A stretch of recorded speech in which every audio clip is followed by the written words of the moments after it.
கார்த்திக். மாண்புமிகு பேரவைத் தலைவர் அவர்களே, 2020-2021 ஆண்டிற்கான இந்த மானிய கோரிக்கை விவாதத்தில் கலந்து கொண்டு நான் பேசுவதற்கு முன்பாக என்னுடைய தொகுதிக்குட்பட்ட சில பிரச்சனைகளை, சில வேண்டுகோள்களை இந்த மன்றத்தில் அமர்ந்திருக்கக்கூடிய மாண்புமிகு தமிழக முதலமைச்சர் அவர்களுக்கு நான் எடுத்து வைக்க விரும்புகின்றேன். எஸ்ஐஹெச்எஸ் காலனி ரயில்வே உயர்மட்ட மேம்பால பணிகளை கட்டுவதற்காக, அந்த பணிகளை தொடங்குவதற்காக ஒரு ஆணை பிறப்பித்தார்கள். இப்பொழுது ஆண்டு 2020 ஆண்டு நடைபெற்று கொண்டிருக்கிறது. 2010 ஆண்டு டிசம்பர் மாதம் ஆணை பிறப்பிக்கப்பட்டது. ஒரு 6 மாத காலத்திற்கு பிறகு, அதாவது 2011 ஆண்டு மே மாதத்திற்கு பிறகு தமிழகத்திலே ஆட்சி மாற்றம் ஏற்பட்டுவிட்டது. ஆனால் அதற்கு முன்பு அதற்கு உண்டான அடிப்படை பணிகள் எங்களுடைய ஆட்சி காலத்தில் தொடங்கப்பட்டன. அப்படி தொடங்கப்பட்டாலும் கூட அந்த மேம்பால கட்டுமான பணிகள் தொடங்குவதற்கு முன்பாக அந்த மேம்பாலத்திற்கு அருகில் இருக்கக்கூடிய அணுகு சாலைகளை கையகப்படுத்தி அந்த நில உரிமையாளர்களுக்கு பணம் வழங்க வேண்டும். அந்த பணிகளில் சரியான ஒரு உடன்பாடு மாவட்ட நிர்வாகத்திற்கும் அதை போலவே அந்த இட உரிமையாளர்களுக்கும் ஏற்படாத காரணத்தினால் அன்றைக்கு அந்த மேம்பால பணிகள் ஏற்படாத நிலையிலேயே நெடுஞ்சாலைத்துறையின் சார்பில் அந்த மேம்பால பணிகள் தொடங்கின. அரசின் சார்பிலே நடவடிக்கைகளை விரைந்து எடுத்து தர வேண்டும் என்று நான் அன்றைக்கு முதல்வரிடத்தில் ஒரு வேண்டுகோள் வைத்தேன். மாண்புமிகு பேரவைத் தலைவர்களே, நான் பல முறை சட்டமன்றத்திலே தெரிவித்திருக்கின்றேன். ஒரு திட்டத்தை அறிவிக்கின்ற பொழுதே அந்த திட்டத்திற்கு உண்டான அனைத்து ஏற்பாடுகளும் செய்த பிறகு இந்த திட்டத்தை அறிவித்தால் சரியாக இருந்திருக்கும். நம்முடைய ஆட்சி காலத்திலே பாலம் கட்டப்படும் என்ற அறிவிப்பை தந்து விட்டீர்கள். அதற்குண்டான நிலத்தை கையகப்படுத்த மறந்து விட்டீர்கள். அதனால தான் இவ்வளோ காலம் தாழ்ந்து போய்விட்டது. பீளமேடு ரயில்வே நிலையம் அருகில் கடவையின் 6க்கு மாற்றாக ரூபாய் 30.5 கோடி மதிப்பீட்டு ரயில்வே மேம்பாலம் அமைக்கும் பணியில் மேல்தளம் அமைக்கும் பணி ரயில்வே துறை மூலம் நடைபெற்று வருகின்ற நிலையில் அணுகு சாலை அமைக்கும் பணிக்கான ஒப்பந்த புள்ளி விரைவில் கோரப்பட உள்ளது.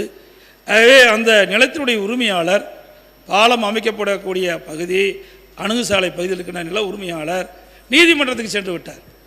நீதிமன்றம் சென்றதற்கு காரணம் தான் இவ்வளவு காலதாமம் ஏற்பட்டது. நீதிமன்றத்திலே இன்றைக்கு தீர்ப்பு பெற்றுக்கின்றோம். விரைவாக அரசு நடவடிக்கை எடுத்து அணுகு சாலை அமைத்து நீங்கள் சொல்கின்ற அந்த குறையை போக்கப்படும். உங்களுடைய ஆட்சி காலத்தில் ஏற்பட்ட குறையினால் தான் காலதாமம் ஏற்பட்டதை ஒழிய எங்களுடைய ஆட்சி காலத்தில் இல்லை. நில உரிமையாளர் நீதிமன்றத்துக்கு சென்ற காரணத்தினாலே நீதிமன்றத்தினுடைய தீர்ப்பு வந்த பிறகு தான் நாம் அந்த பணியை எடுக்க முடியும். அதனால தான் இவ்வளோ காலதாமம் ஏற்பட்டு விட்டது. அது மட்டும் இல்லை, நிலத்தினுடைய உரிமையாளர் அதிகமான விலை கேட்ட காரணத்தினாலும் நாம் கொடுக்க இயலவில்லை. அதெல்லாம் இந்த குறைபாடிலே இதையெல்லாம் நிவர்த்தி செய்வதற்கு நாங்கள் இப்பொழுது நான் ஏற்கனவே சொன்னதை போல ஒரு பாலப்பணி அல்லது ஒரு சாலை பணியை மேற்கொள்கின்ற பொழுது முதற்கட்ட பணி, அது நிலம் எடுக்கின்ற பணி, அந்த பணியை நாம் செய்துவிட்ட பிறகு அந்த பணியை ஆரம்பித்தால் இந்த பிரச்சனை வராது. ஆகவே அதைத்தான் நாங்கள் இப்பொழுது கடைபிடித்துக் கொண்டு என்பதை தங்கள் வாயிலாக தெரிவித்துக்கொண்டே இது உங்களுடைய ஆட்சியில் ஏற்பட்ட குறைபாடு என்பதை தெரிவித்துக் கொள்கின்றேன். இது எதனால் நின்றுது? நீங்கள் சொல்கிற பாலம் எதனால் நின்றுது சொல்லுங்கள் பார்க்கலாம். நிலத்தை கையப்படுத்தாத காரணத்தினால தான் நின்றுது. நிலத்தை கையப்படுத்திட்டு இந்த பாலம் குறிப்பிட்ட காலத்தில் நடைபெற்று முடிஞ்சிருக்கும். நீங்களே சொல்கிறீங்க நீதிமன்றத்துக்கு போய் நீதிமன்ற வழக்கு முடியாத காரணத்தில் நீதிமன்ற தீர்ப்பு கிடைச்ச பிறகு தான் இந்த அணுகு சாலையை அமைக்கிறோம். அதனால் மீண்டும் மீண்டும் நீங்கள் தவறான இன்னும் சொன்ன போல இங்கே சென்னையில் கூட போரூர் பாலம் அவசரமாக நீங்கள் ஒரு 10% தான் முடிஞ்சுது. அதுக்குண்டான நிலத்தை எடுக்கவே இல்லை. அடிக்கல் நாட்டி டெண்டரை விட்டுட்டு போயிட்டீங்க. 10% பணி தான் முடிஞ்சுது. அங்கே இருக்கிற நில உரிமையாளர்லாம் நீதிமன்றத்துக்கு போயிட்டாங்க. 3 ஆண்டு காலம் ஆச்சு சென்னையில். இப்படி பல பாலங்கள் நிலப்பிரச்சனையின் காரணமாக தான் தடைபடுகிறது. அதற்கு தான் சொல்கிறேன், எந்த ஆட்சியாக இருந்தாலும் முதற்கட்ட பணி நிலத்தை கையகப்படுத்திய பிறகு இந்த பணியை துவக்கினா இப்படிப்பட்ட பிரச்சனைக்கு இடமளிக்க இல்லைன்னு தான் தெரிவிச்சுக்கிறேன். கால்நடை பாலத்துக்கு அந்த குழு அமைக்க வேண்டும் என்று சொன்னார்கள். மாண்பு முதலமைச்சர் அவர்களை எங்களது அந்த மாநகர் மாவட்டத்துக்கு தான் அந்த தொகுதி சிங்களூர் தொகுதி வருது. எங்களது வடக்கு தொகுதி சட்டமன்ற உறுப்பினர் அருண்குமார் அவர்கள் அங்கே இருக்கக்கூடிய வழக்கு போட்டவங்கள்லாம் கிட்டத்தட்ட 10க்கும் மேற்பட்டவர்கள் முதலமைச்சர் அழைத்து போய் அதே போல் என்னிடம் அழைத்து வந்து இதுக்கு பல்வேறு முயற்சிகள் எடுத்திருக்கார் என்பது சட்டமன்ற உறுப்பினருக்கும் தெரியும். மாவட்ட ஆட்சியர் அவர்களும் இதுக்காக பல முறை பேசியிருக்காரு. அந்த குழு மாதிரி அமைத்து தான் அந்த நடவடிக்கையை நம்முடைய வடக்கு தொகுதி சட்டமன்ற உறுப்பினர் எடுத்திருக்கார். கோவை மாவட்டத்தில் எடுத்துட்டீங்கன்னா விமான நிலைய விரிவாக்கம் என்பது அந்த பணிகளும் அப்படித்தான். 2010 ஆண்டு திராவிட முன்னேற்ற கழகத்தினுடைய ஆட்சி காலத்தில் கோவை மாநகரத்தில் தொழில் வளம் பெருக வேண்டும் என்பதற்காகவும் விமான போக்குவரத்து வேண்டும் என்று சொல்லி அங்கு இருக்கக்கூடிய தொழில் முனைவோர் பலரும் பல வேண்டுகோள்களை விடுத்ததற்கு பிறகு இன்றைக்கு கோவையில் விமான நிலைய விரிவாக்கம் என்பது வளர்ந்து வருகின்ற ஒரு மாநகரத்தில் மாண்பு பேரவைத் தலைவர்களே, விமானம் விரிவாக்கத்திற்கு அதுக்கு நிலம் தேவை. ஆகவே தனியார் இடத்திலிருந்து நிலத்தை கையகப்படுத்த வேணும். இதில் பல பிரச்சனை இருக்கின்றது. பல முறை பேச்சுவார்த்தை நடத்தப்பட்டது. மாண்புமிகு நம்முடைய உள்ளாட்சித்துறை அமைச்சரும் பேச்சுவார்த்தை நடத்தி இசைவு தெரிவித்திருக்கிறார்கள். பேச்சுவார்த்தை நடத்தியின் காரணமாக ஒரு குறிப்பிட்ட அளவு ஹெக்டேர் நிலத்தை கையகப்படுத்தப்பட்டிருக்கிறோம். அதுக்கு நான் இழப்பீடு தொகையும் கொடுத்துருக்குறோம். அது மட்டும் இல்லாமல் மாற்று இடம் கொடுப்பதற்கு இடம் தேர்வு செய்யப்பட்டு இப்போது அந்த பணி நடைபெற்று கொண்டிருக்கிறது. ஆகவே இந்த பணி வேகமாக விரைவாக நிலம் எடுக்கும் பணி இருக்க என்பதற்காகத்தான் முன்னாள் தலைமைச் செயலாளர் அவர்களும் இப்பொழுது இருக்கின்ற நம்ம தலைமைச் செயலாளர் நிதி அமைச்சராக இருந்தார். அவரே நேரடியாக அங்கே சென்று அங்கே சம்பந்தப்பட்டவர்களும் அழைத்து பேசி ஒரு நல்ல முடிவு எடுத்து இப்பொழுது இந்த நிலம் எடுக்கின்ற பணி படிப்படியாக நடைபெற்றுக் கொண்டிருக்கின்றதை தங்கள் வாயிலாக தெரிவித்துக்கின்றேன். சில நேரத்தில் உலக வங்கி திட்டத்தில் நம்ம பெற வேணும். ஒரு 85% நிலத்தை எடுத்த பிறகு நம்ம பணி துவக்கினா நிறைவேறும். இப்போ கூட மாண்புமிகு அமைச்சர் சொன்னார், நம்முடைய அவனாசி ரோட்டில் 10 கிலோமீட்டருக்கு ஒரு உயர்மட்ட பாலம் கட்டிருக்கிறோம். ஒரு 85% நிலத்தை ஆரம்பித்து செய்வதற்காக நடவடிக்கை, இன்னொரு 15% இருக்குது. அப்போ ஒப்பந்தம் நமக்கு கோரப்பட்டால் அந்த 15% ஒரு 3 ஆண்டுகள் அந்த பாலப்பணி நடைபெற்று கொண்டிருக்கும் போது நிலத்தை எடுத்துடலாம். ஆனால் 100% நிலமே எடுக்காமல் அந்த பணியை தூக்கினா தான் இப்படிப்பட்ட நிலைமை ஏற்படுது. ஆகவே இன்றைக்கு ஏர்போர்ட் இன்றைக்கு சொன்னார், அது முக்கியமானது. பல முறை என்னையும் அந்த பகுதியில் இருக்கிற தொழிலதிபர்கள்லாம் சந்தித்து பேசினாங்க. தொழில் வழக்கம் அதிகமாக இருந்து கொண்டிருக்கின்றது, விமான நிலையம் விரிவாக்க வேணும்னு சொன்னாங்க. அதுக்குண்டான நிதியை நாங்கள் ஒதுக்கி தான் வச்சுருக்கிறோம். படிப்படியாகத்தான் அந்த நிலத்தை கையகப்படுத்த வேண்டிய சூழ்நிலை இருக்குது. ஏன்னா இப்போ நிலத்துடைய விலை மதிப்பு அதிகமாகி போச்சு. கோயம்புத்தூர் நகரத்தில் நிலத்துடைய மதிப்பு உங்களுக்கு நல்லா தெரியும். யாருமே நிலத்தை முன் வந்து கொடுக்க மாட்டாங்க. அவர்கிட்ட பேச்சுவார்த்தை நடத்தி சமாதானப்படுத்தி பிறகு தான் அந்த நிலத்தை கையகப்படுத்த வேண்டிய சூழ்நிலை இருக்கிற காரணத்தினால தான் இப்படிப்பட்ட நிலைமை. இன்னும் பல ரோடு பல சாலைகள் இருக்குது, பிரமாதமான சாலைகள்லாம் வரத்துக்கு வாய்ப்பு இருந்தது. நிலப்பிரச்சின் காரணமாக அதெல்லாம் தடைபட்டு போயிருக்குது என்பதையும் இந்த நேரத்தில் தெரிவிக்க முடியும். சென்னை மாநகராட்சி விரிவாக்கம் செய்யப்பட்டது. அப்பொழுது சென்னை ஒட்டி இருக்கக்கூடிய 43 உள்ளாட்சி அமைப்புகள் சென்னை மாநகராட்சியோடு இணைக்கப்பட்டது.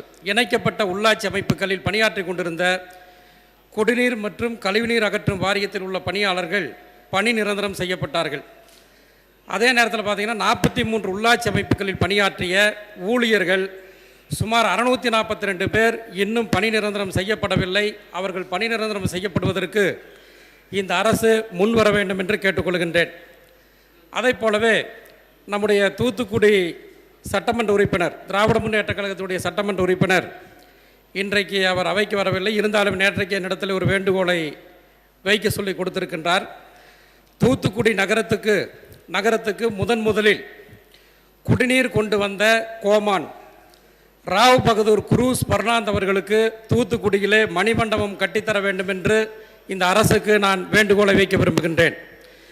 மேலும் அவருடைய பிறந்த நாளை அரசு விழாவாக கொண்டாட வேண்டும் என்று இந்த அரசை தூத்துக்குடி சட்டமன்ற உறுப்பினர் கீதா ஜீவன் அவர்கள் சார்பாக நான் கேட்டுக்கொள்ள கடமைப்பட்டிருக்கின்றேன். மாண்புமிகு பேரவைத் தலைவர் அவர்களே, இன்றைக்கு 2020-2021 ஆண்டிற்கான மானிய கோரிக்கை உள்ளாட்சியில் நடைபெற்று கொண்டிருக்கிறது.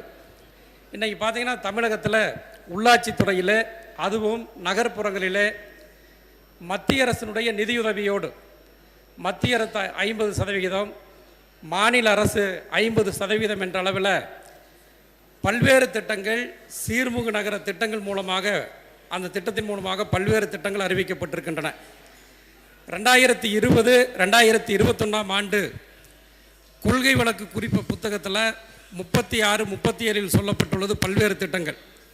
அதாவது நீர்நிலைகளை மேம்படுத்துவதற்காக கோவையில் 8 குளங்கள் 320 கோடி ரூபாய் மதிப்பீட்டிலும், தஞ்சாவூர் மாநகராட்சியில் 2 குளங்கள் 10.25 கோடியிலும், ஜெர்மன் மேம்பாட்டு வங்கி நிதியில் பட்டுக்கோட்டையில், நாகப்பட்டினம், அரியலூர் ஆகிய நகராட்சியில் 42 குளங்கள் என்று பல்வேறு பட்டியல்கள் கொடுக்கப்பட்டிருக்கின்றன. அதே மாதிரி மாநகராட்சியில் எடுத்துக்கொண்டால் சென்னை, மதுரை, கோவை, திருச்சி, திருநெல்வேலி, திண்டுக்கல், திருப்பூர் உள்ளிட்ட பல்வேறு மாநகராட்சிகளில் சீர்மிகு நகர திட்டத்தின் மூலமாக பல்வேறு பணிகள் நடைபெற்று கொண்டிருக்கின்றன. இவைகளெல்லாம் அந்த கொள்கை வழக்கு குறிப்பேட்டில் சொல்லப்பட்டிருக்கிறது. அந்த சீர்மிகு நகர திட்டத்தில் என்னென்ன பணிகள் செய்கிறாங்கன்னா, நடைபாதை, சைக்கிள் பாதை, பூங்கா வசதி, மாதிரி சாலைகள், பூங்கா மேம்படுத்துதல், இப்படி பல்வேறு பணிகள் செய்யப்படுவதாக சொல்லப்பட்டிருக்கின்றன.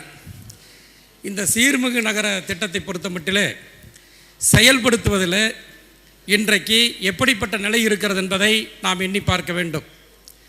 2015ஆம் ஆண்டு இந்த திட்டம் அறிமுகப்படுத்தப்பட்டிருக்கிறது, அதாவது மத்திய அரசால். அப்படி அறிமுகப்படுத்தப்பட்டிருந்தாலும் கூட நம்முடைய தமிழகத்தில் 2016ஆம் ஆண்டு முதல் இன்று வரை உள்ளாட்சி அமைப்புகள் இல்லை. இந்த உள்ளாட்சி அமைப்புகள் இல்லாத இந்த காலகட்டத்தில் பார்த்தீங்கன்னா இந்த மாதிரி தமிழகம் முழுவதும் இந்த பணிகள் பல இடங்களில் நடந்துட்டு இருப்பதாக ஊடகங்களில் பார்க்குறோம், செய்தித்தாள்களில் பார்க்குறோம். மாண்பு பேரவைத் அவர்களே, மாண்பு உறுப்பினர் அவர்கள் பொதுவாக குற்றச்சாட்டை வைக்கிறார். பொதுவாக எல்லா ஸ்மார்ட் சிட்டி பணிகள் சொல்லி சரிவர நடைபெறவில்லை என்று அது எந்த ஆதாரத்தை சொல்கிறாருன்னு தெரியல. அதே போல் இந்த ஸ்மார்ட் சிட்டியை பொறுத்தளவுக்கு பார்த்திங்கன்னா இது மத்திய அரசு இன்றைக்கு 2014-15 இந்த திட்டத்தை கொண்டு வந்தாங்க. அதில் பார்த்திங்கன்னா 100 சிட்டி இதை எடுத்தாங்க. அதில் மாண்பு புரட்சித்துறை அம்மா அவர்கள் தான் இதுக்கு போராடி 12 மாநகராட்சிக்கும் இந்த திட்டம் வேணும்னு கேட்டு 11 மாநகராட்சிக்கு வாங்கினாங்க. திண்டுக்கல் மட்டும் அதில் இல்லை. அதில் பார்த்தீங்கன்னா அப்போ அவங்க ஏபிடி ஏரியாவில் தான் இந்த பணிகள் செய்யணும்னு சொன்னாங்க. ஏரியா பேஸ்ட் டெவலப்மெண்ட் அந்த பகுதியில் தான் செய்யணும்னு சொன்னாங்க. இதனால் அது பணி பார்த்திங்கன்னா இங்கே மட்டும் இல்லை, மற்ற மாநிலங்களே அது டேக் ஓவர் ஆகலை. அதுக்கு தாமதமானதுக்கு அது ஒரு காரணம். அதுக்கு பின்னால் நான் கூட மத்திய அமைச்சரை முதலமைச்சர் அறிவுறுத்தினபடி போய் பல்வேறு நேரங்களில் சொல்லி, அதனால தான் ஸ்மார்ட் சிட்டி அம்ருத் ரெண்டுமே இந்த திட்டத்தில் அப்போ வந்தது. அந்த அம்ருத் திட்டத்திலையும் கூட பார்த்திங்கன்னா சிலது நாங்கள் சொல்லி அதில் பாதாள சாக்கடை திட்டம், குடிநீர் வழங்கக்கூடிய திட்டம் இதெல்லாம் நம்ம எடுத்துட்டோம். ஸ்மார்ட் சிட்டி திட்டத்திலையும் பார்த்திங்கன்னா சில அந்த ஏரியா பேஸ்ட் டெவலப்மெண்ட் அந்த ஏரியாவில் இருக்கக்கூடிய பாதாள சாக்கடை திட்டம் கொஞ்சம் எடுத்துருக்கிறோம். இதில் அவங்க சில வழிமுறைகள் செய்கிறாங்க, இதுதான் பண்ணணும். குஜராத்லையும் கூட பார்த்திங்கன்னா இந்த ஸ்மார்ட் சிட்டி திட்டத்தில் இன்றைக்கி பல்வேறு திட்டங்கள் செயல்படுத்தியிருக்காங்க. குஜராத்தில் சபர்மதி நதியில் பார்த்திங்கன்னா இந்த மாதிரி தான் அழகுபடுத்திருக்காங்க. இப்படி பல்வேறு மாநிலம் இந்த மாதிரி தான் எடுத்துக்கிறாங்க. நீங்கள் சொல்கிற போல் இதில் பார்த்திங்கன்னா குளக்கரை முழுவதும் நடைபாதை அமைத்தல், வாகன பயன்பாடு இல்லாத மிதிவண்டி போக்குவரத்து பாதை அமைத்தல், பொழுதுபோக்கு அம்சங்கள் நிறைந்த பூங்காக்கள் அமைத்தல், யோகா மையம், உடற்பயிற்சி கூடம், துரித உணவகங்கள், நவீன கழிப்பிட வசதி, சிறுவர் விளையாட்டு மைதானம், ஓய்வு இருக்கைகள் ஆகிய வசதிகள் ஏற்படுத்திடுவாங்க. மேலும் இது முக்கியமான இது இது பார்த்திங்கன்னா இந்த குளங்களுக்கு வரக்கூடிய அந்த கழிவுநீர் சுத்திகரிப்பு செய்து குளத்தில் விட சொல்கிறாங்க. இது முக்கியமான திட்டம், எல்லாத்துக்கும் எல்லாம் கேட்டிருக்கீங்க. இது எல்லா குளங்களும் செய்ய ஏற்பாடு செய்யப்பட்டிருக்கிறது. அதே போல் அலங்கார விளக்குகள், மிதவை நடைபாதை, இசை நீர் ஊற்று அமைத்தல், அதே போல் திறன் மேம்பாட்டு பயிற்சி கூடங்கள், திறந்த வெளியாரங்கள் அமைத்தல், இந்த மாதிரி தான் அவங்க அதை ஸ்மார்ட் சிட்டி திட்டத்தில் கொண்டு வர சொல்லி சொல்கிறாங்க. ஒன்று. அதே போல் எங்களுக்கும் பார்த்திங்கன்னா இது இப்போ கோயம்புத்தூர் எடுத்துட்டிங்கன்னா 100 வார்டு இருக்குது.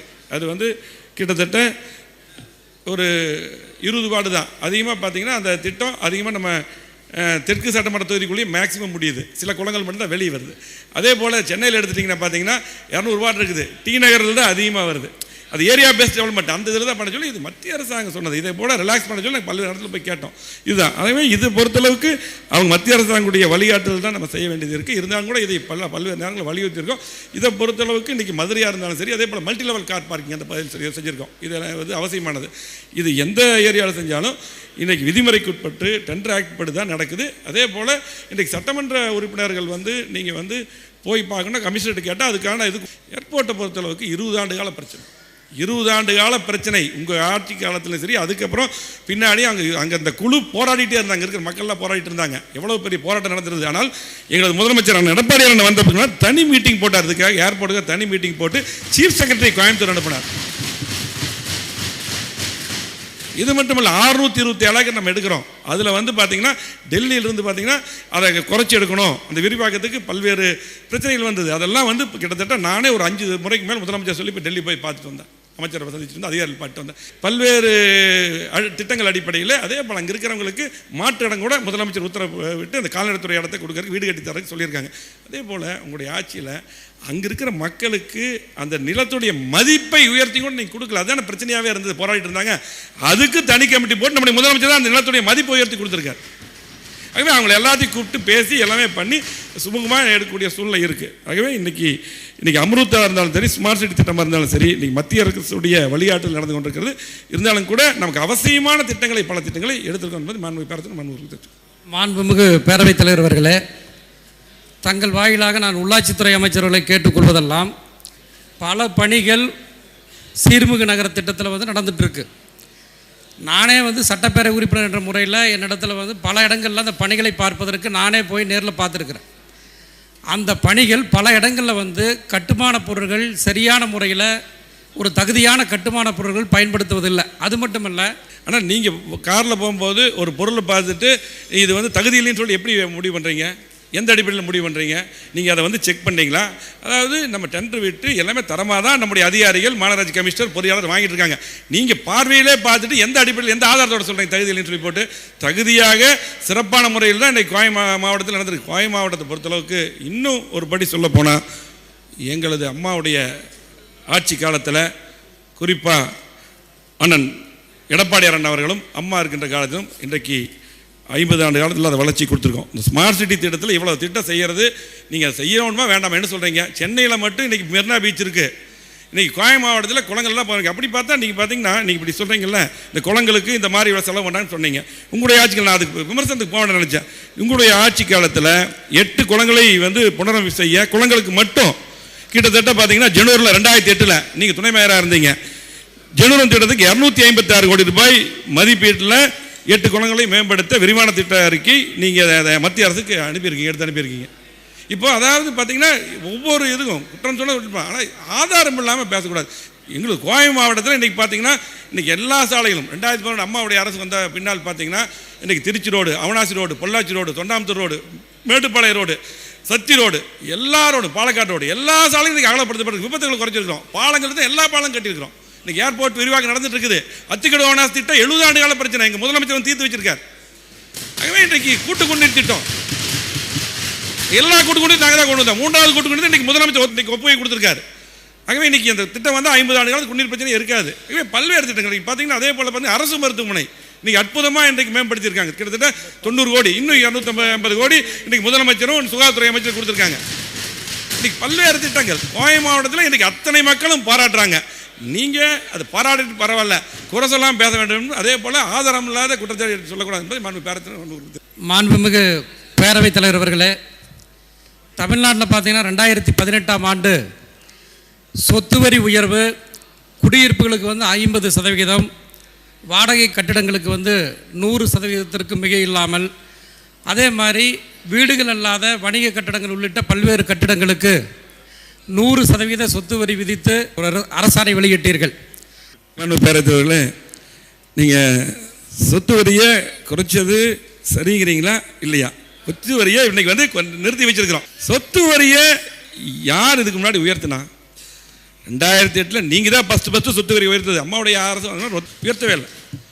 ஆனால் அதே போல் இன்றைக்கு புரட்சித்துறை அம்மாவுடைய அரசு, நீங்கள் எதிர்க்கட்சி தலைவர் நீங்கள் சொன்னங்காட்டி மட்டும் முதலமைச்சர் சொல்லி உத்தரவு நிறுத்தி வைக்கல. பல்வேறு மக்களுடைய கோரிக்கைகள்லாம் இருந்தது. அதனால் சீராக செய்து ஒரு குழு அமைக்கப்பட்டிருக்கிறது. அதுதான் உண்மை. அதாவது நீங்கள் என்ன நினைக்கிறீங்க, நீங்கள் தேர்தலை மனதில் வைத்து தான் இது பண்ணணும். அப்படியெல்லாம் தேர்தல் மனதில் வைத்து அம்மாவுடைய அரசு எப்பவுமே இயங்காது. இன்றைக்கி மக்களுக்கான திட்டங்கள், மக்கள் ஒரு பிரச்சனை அப்படின்னா உடனே இன்றைக்கு நேரடியாக சந்தித்து அந்த பிரச்சனையை தீர்க்கக்கூடிய முதலமைச்சர் அண்ணன் எடப்பாடியார் அவர்கள். அது மட்டுமல்ல, சொத்து வரி உயர்வுக்கு என்ன காரணம் சொல்லி உங்களுக்கு தெரியும். நீதியரசர் அவர்கள் இந்த சொத்து வரி உயர்வை உடனடியாக உயர்த்த வேண்டும் என்று இன்றைக்கு சென்னை உயர்நீதிமன்றத்தில் ஒரு வழக்கு போடப்பட்டு அதை வந்து நீதியரசர் சொல்லியிருந்தாங்க. அதுக்கு பின்னால் அந்த உயர்வு பண்ணுச்சு. 2வது நிறுத்தி வச்சது பின்னாலும் கூட நீதிமன்றம் வந்து ஏன் அதை நிறுத்தினீங்க, திரும்ப பண்ணோன்னு சொல்லி போட்டு சொல்லியிருக்காங்க. இப்படி குழு போட்டுன்னு சொல்லியிருக்காங்க. இதை பொறுத்தளவுக்கு வந்து பார்த்திங்கன்னா மக்களிடம் திரும்ப கருத்து கேட்கப்படும். நீங்கள் சொல்கிற மாதிரி பொதுமக்கள் எல்லாத்திட்டையும் கருத்து, அதை குழு போட்டிருக்காங்க. கருத்து கேட்கப்பட்டு அதுக்கப்புறம் தான் நம்முடைய முதலமைச்சர், நம்முடைய அம்மாவுடைய அரசு, உள்ளாட்சித்துறை முடிவு செய்யும். பொதுமக்களுடைய கருத்து கேட்டு தான் இன்றைக்கு நீதிமன்றத்தினுடைய வழிகாட்டுதல் படி தான் அன்றைக்கி உயர்வு செஞ்சோம். அது நீங்கள் வந்து தொடர்ந்து நீங்கள் வந்து பார்த்தீங்கன்னா 2008 உயர்வு பண்ணியிருக்கீங்க. சென்னையிலும் நீங்கள் தான் அதுக்கு முன்னாடி உயர்வு பண்ணீங்க. இன்றைக்கி தமிழ்நாடுகளும் நீங்கள் தான் பண்ணீங்க. ஆகவே இன்றைக்கு உயர்வை பற்றி நாங்கள் பண்ணவே இல்லையே. திருவண்ணாமலை மாவட்டம் தண்டராம்பட்டு ஒன்றியத்தில் ஒன்றிய குழு, அதாவது ஒன்றிய தேர்தல் நடைபெறுவதற்காக 3 முறை இதுவரை தேர்தல் அறிவிக்கப்பட்டிருக்கிறது. அந்த தண்டராம்பட்டு ஒன்றியத்தில் 28 உறுப்பினர்கள் இருக்கிறார்கள். அதில் திராவிட முன்னேற்ற கழகத்தின் சார்பில் 17 பேர் இருக்கிறாங்க. அதிமுகவில் 11 பேர் இருக்கிறாங்க. இதுவரை 3 முறை தேர்தல் அறிவித்து, உள்ளாட்சியில் தேர்தல் அறிவித்து தேர்தல் நடத்தவில்லை. உள்ளாட்சி சட்ட ஒழுங்கு இந்தியாவிலே தமிழ்நாடு முதலமைச்சர் தலைமையில் சிறப்பாக இருக்கு. அதுக்கு பரிசு வாங்கியிருக்கு. இன்றைக்கு எல்லாமே புள்ளி விவரங்கள் இருக்கு. ஒரு பகுதியில், ஒரு ஒன்றியத்தில், ஒரு ஊராட்சி இருக்கிறது அதுக்குட்பட்ட பிரச்சனை. இது அதிமுக திமுக பிரச்சனை இல்லை, பல்வேறு கட்சிக்கு உள்ள பிரச்சனை. அங்கே கோரம் இல்லைன்னா விதிமுறைப்படி தேர்தல் ஆணையம் நடத்த நிறுத்தி வைக்கும். இதுதான். இதில் போய் பார்த்தீங்கன்னா தமிழகத்தில் இன்னைக்கு அற்புதமான ஆட்சி நடத்தக்கூடிய தமிழ்நாடு முதலமைச்சர் மாண்புமிகு புரட்சித் தலைவி அம்மாவுடைய அரசை அற்புதமாக நடத்தி, புரட்சித் தலைவி அம்மா இருக்கும்போது எப்படி சட்டம் ஒழுங்கு இருந்ததோ அதன் அடிப்படையில் இன்னைக்கு அற்புதமாக நடத்தி இன்னைக்கு இந்தியாவிலேயே எங்க மாவட்டத்தில் தான், கோயம் மாவட்டத்தில் தான் அவருக்கு தெரியும், அரசோட போலீஸ் தான் நம்பர் 1 போலீஸ் தான் வந்திருக்குது. அதே போல இன்றைக்கு சென்னை மாநகராட்சி பார்த்தீங்கன்னா இன்றைக்கு மகளிருக்கு பாதுகாப்பான சூழ்நிலை சென்னை மாநகராட்சி தான் இருக்கிறாங்க இந்தியாவிலேயே. இப்படி பல்வேறு பரிசுகள் தொடர்ந்து காவல்துறை வாங்கிறது இந்தியாவிலே நம்பர் 1 வந்திருக்கு. ஒரு பகுதியில் இருக்கக்கூடிய பிரச்சனை, ஒரு கிராமத்தில் இருக்கக்கூடிய பிரச்சனை, இதையும் கம்பேர் பண்ணக்கூடாது. கொரோனா நோய் தடுப்புக்கான முன்னெச்சரிக்கை நடவடிக்கையாக அரசு பள்ளிகள் மற்றும் தனியார் பள்ளிகள் 5ஆம் வகுப்பு வரை தமிழக அரசு விடுமுறை அறிவித்துள்ளது. தமிழக அரசின் இந்த அறிவிப்பு ஒருங்கிணைந்த குழந்தைகள் நல ஊட்டச்சத்து மையங்கள் ICDP பொருந்துமா? ஏனெனில் இங்கு 2 வயது முதல் 5 வயது வரை உள்ள குழந்தைகள் முன்பருவ கல்வி ஊட்டச்சத்து உணவினை பெறுகின்றனர். கேரள அரசு விடுமுறை பெற்றிருக்கிறது. ஆகவே எளிதில் நோய் தொற்று ஏற்படும் என்ற சிறு குழந்தைக்கான ஊட்டச்சத்து மையங்களுக்கு குழந்தைகளுக்கும் தமிழக அரசு முழு விடுமா? முதலமைச்சர் அவர்கள். மாண்புமிகு பேரவைத் தலைவரே, இந்த கொரோனா வைரஸ் பற்றி ஏற்கனவே ஒரு ஆய்வுக்கூட்டம் நடைபெற்றது. அந்த ஆய்வுக்கூட்டத்திலே சில முடிவுகள் எடுக்கப்பட்டது. அந்த அடிப்படையிலே நாங்கள் அறிவித்தோம். இன்றைக்கு மாலை இந்த சட்டப்பேரவை நிகழ்ச்சி முடிந்தவுடனே மீண்டும் உயர் அதிகாரிகளோடு மூத்த அமைச்சரோடு கலந்து ஆலோசித்து எந்தெந்த வகையிலே நடவடிக்கை எடுக்கப்பட வேண்டும், இந்த கொரோனா வைரஸ் எப்படியெல்லாம் கட்டுப்படுவதற்கு அரசு நடவடிக்கை எடுக்கப்படும் என்பதையெல்லாம் முடிவு செய்து நல்ல முடிவை, தாங்கள் எதிர்பார்த்த முடிவை அறிவிக்கப்படும் என்பதை தெரிவித்துக் கொண்டேன். பதிலுரை மாண்புமிகு உள்ளாட்சித்துறை அமைச்சர்.